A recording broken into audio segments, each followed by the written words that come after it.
You have habits you want to break. You have tried before. You have failed before. You have blamed yourself for the failure. You have told yourself you lack willpower. You have told yourself you are not strong enough. This is not true. The problem is not your willpower. The problem is your understanding. Habits are not broken by willpower alone. They are broken by understanding. Willpower is finite. It runs out. Understanding is infinite. It persists.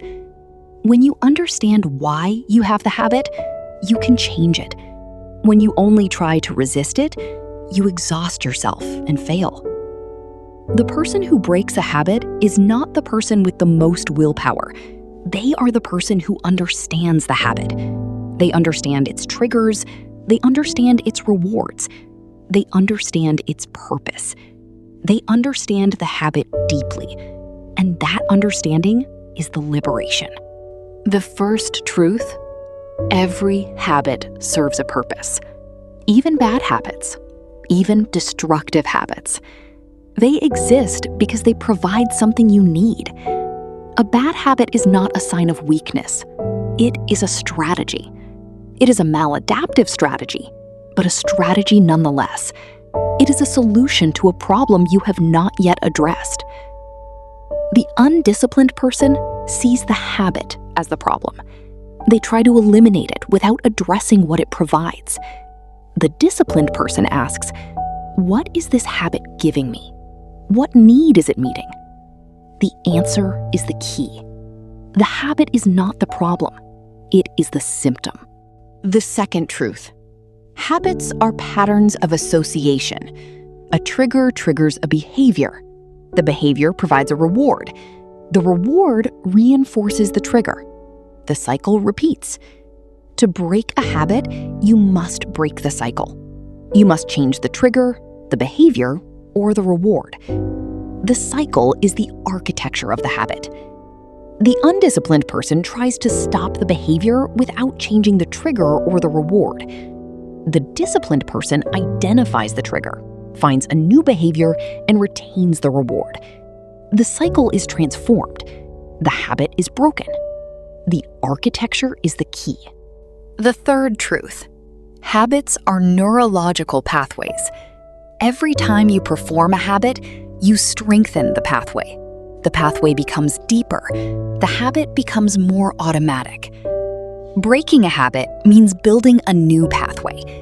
It means weakening the old one through disuse and strengthening a new one through repetition.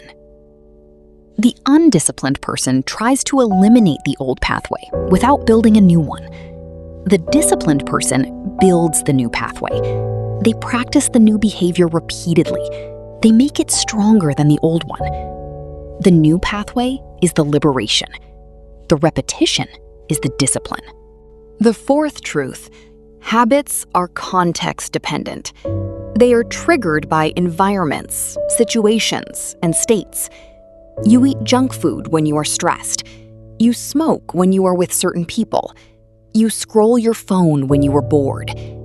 The context is the trigger.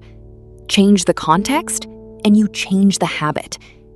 The undisciplined person tries to change the habit without changing the context. They fight the trigger. They fail. The disciplined person changes the context. They remove the trigger. They create a new environment. The context is the architecture. Change the context, and the habit changes. The fifth truth: habits are identity. You have a habit because you believe you are someone who has that habit. I am someone who smokes. I am someone who procrastinates. I am someone who overeats. The habit is the evidence of the identity. Break the identity, and the habit breaks. The undisciplined person tries to change the behavior without changing the identity. The disciplined person changes the identity. I am someone who takes care of my health. I am someone who acts. I am someone who eats nourishing food. The identity shift is the liberation. The behavior follows the identity. The sixth truth: Habits are emotional regulation. Most bad habits are strategies to manage emotions.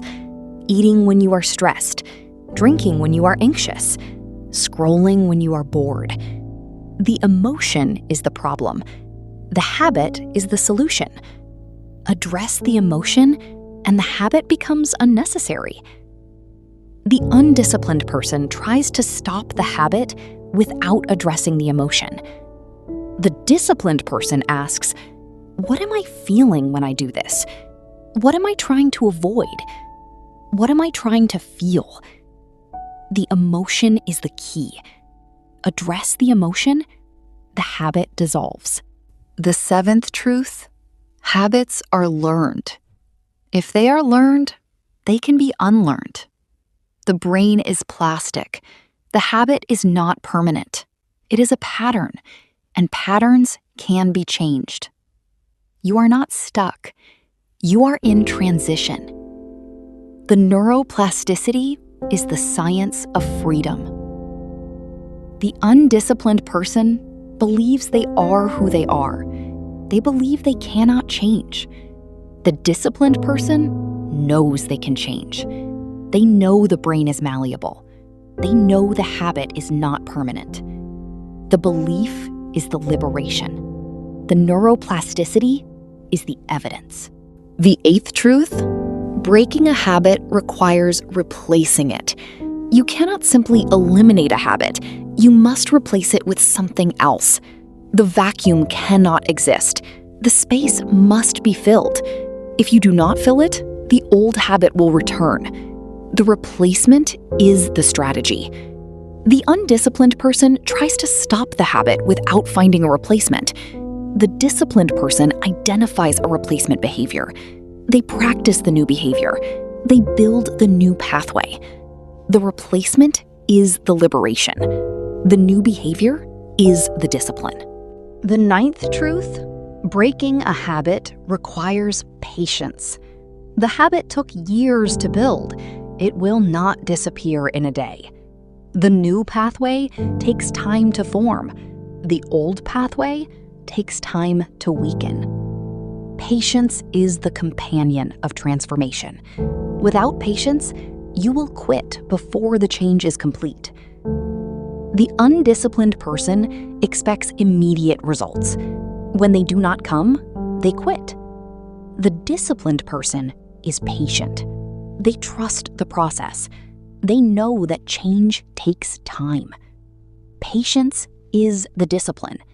The time is the investment. The 10th truth: breaking a habit requires self-compassion. You will slip. You will fall back into the old pattern. This is not a sign that you are failing.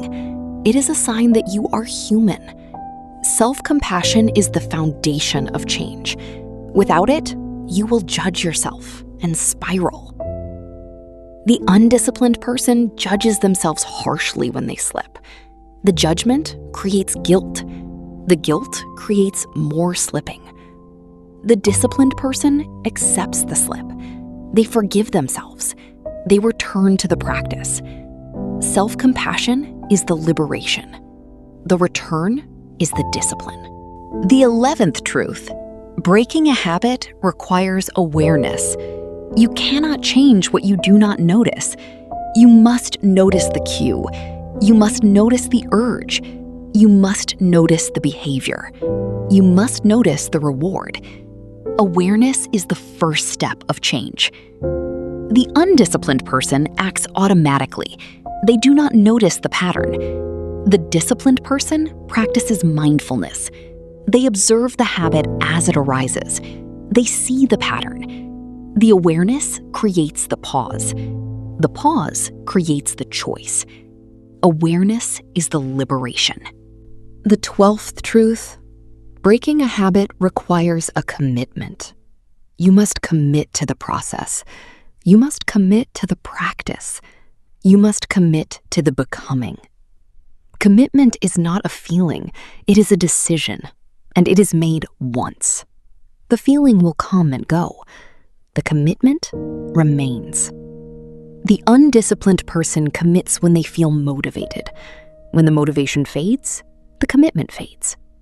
The disciplined person commits regardless of feeling. The commitment is the anchor. The commitment is the discipline. The commitment is the liberation. The 13th truth: breaking a habit requires a plan. You cannot break a habit without a plan.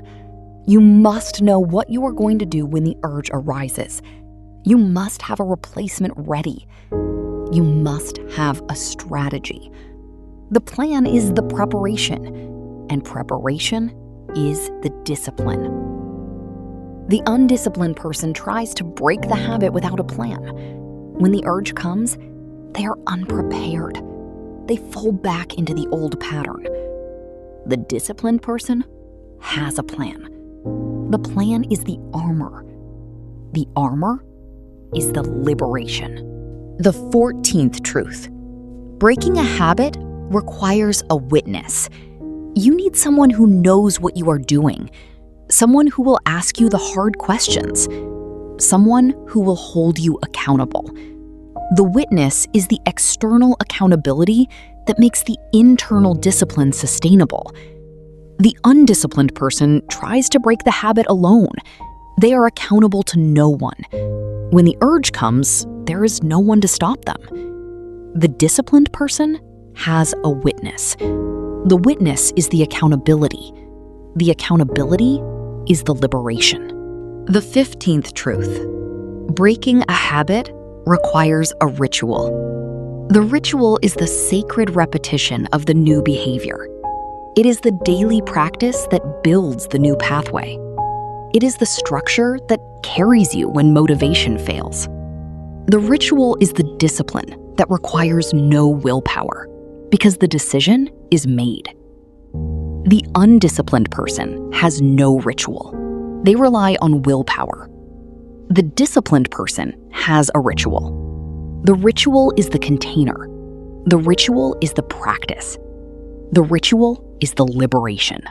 The 16th truth: breaking a habit requires a reason. You must know why you are doing this. The reason is the fuel. The reason is the fire. The reason is what keeps you going when the urge is strong. Without a reason, you will quit when it gets hard. The undisciplined person does not know why they want to change. The disciplined person knows their reason. They have written it down. They have committed it to memory. The reason is the fuel. The reason is the liberation. The 17th truth: breaking a habit requires a system. The system is the daily practice. The system is the structure. The system is the architecture of change. The system is not about willpower. It is about design. Design the system, and the habit changes. The undisciplined person relies on willpower. The disciplined person designs a system. The system is the liberation. The system is the discipline. The 18th truth: breaking a habit requires a celebration. You must celebrate the victories. Every time you resist the urge, celebrate. Every time you practice the new behavior, celebrate. The celebration trains your brain that the new behavior is rewarding. The reward is the reinforcement. The undisciplined person does not celebrate. They focus on their failures. The disciplined person celebrates every victory. The celebration is the reinforcement. The reinforcement is the liberation. The 19th truth: breaking a habit requires a vision. You must see yourself as the person who has broken the habit. You must imagine the future self, free from the pattern. The vision is the destination. The vision is the motivation. The vision is the becoming. The undisciplined person does not have a vision. They focus on the struggle. The disciplined person has a vision. They hold it clearly. They see it daily. The vision is the liberation. The 20th and final truth. Breaking a habit is a journey, not a destination. You do not break a habit and then stop. You are always becoming. The habit is not your identity. The breaking is the becoming, and the becoming never ends. The undisciplined person wants to arrive. They want to be done. The disciplined person knows that the journey is the discipline. The journey is the liberation. The journey is the freedom. You have the truths. You have the understanding. The philosophy is clear. Habits are not broken by willpower alone. They are broken by understanding, by awareness, by replacement, by patience, by self-compassion, by commitment, by planning, by witnessing, by ritual, by reason, by system, by celebration, by vision, by journey. The question is not whether you can break the habit. The question is whether you will commit to the process. The choice is always yours. The choice is the liberation. Break the habit. Not because it is easy, because you are ready, because you are becoming. Because the person you are becoming does not have that habit. Become that person. The philosophy is clear. The understanding is available. The path is open. Now walk.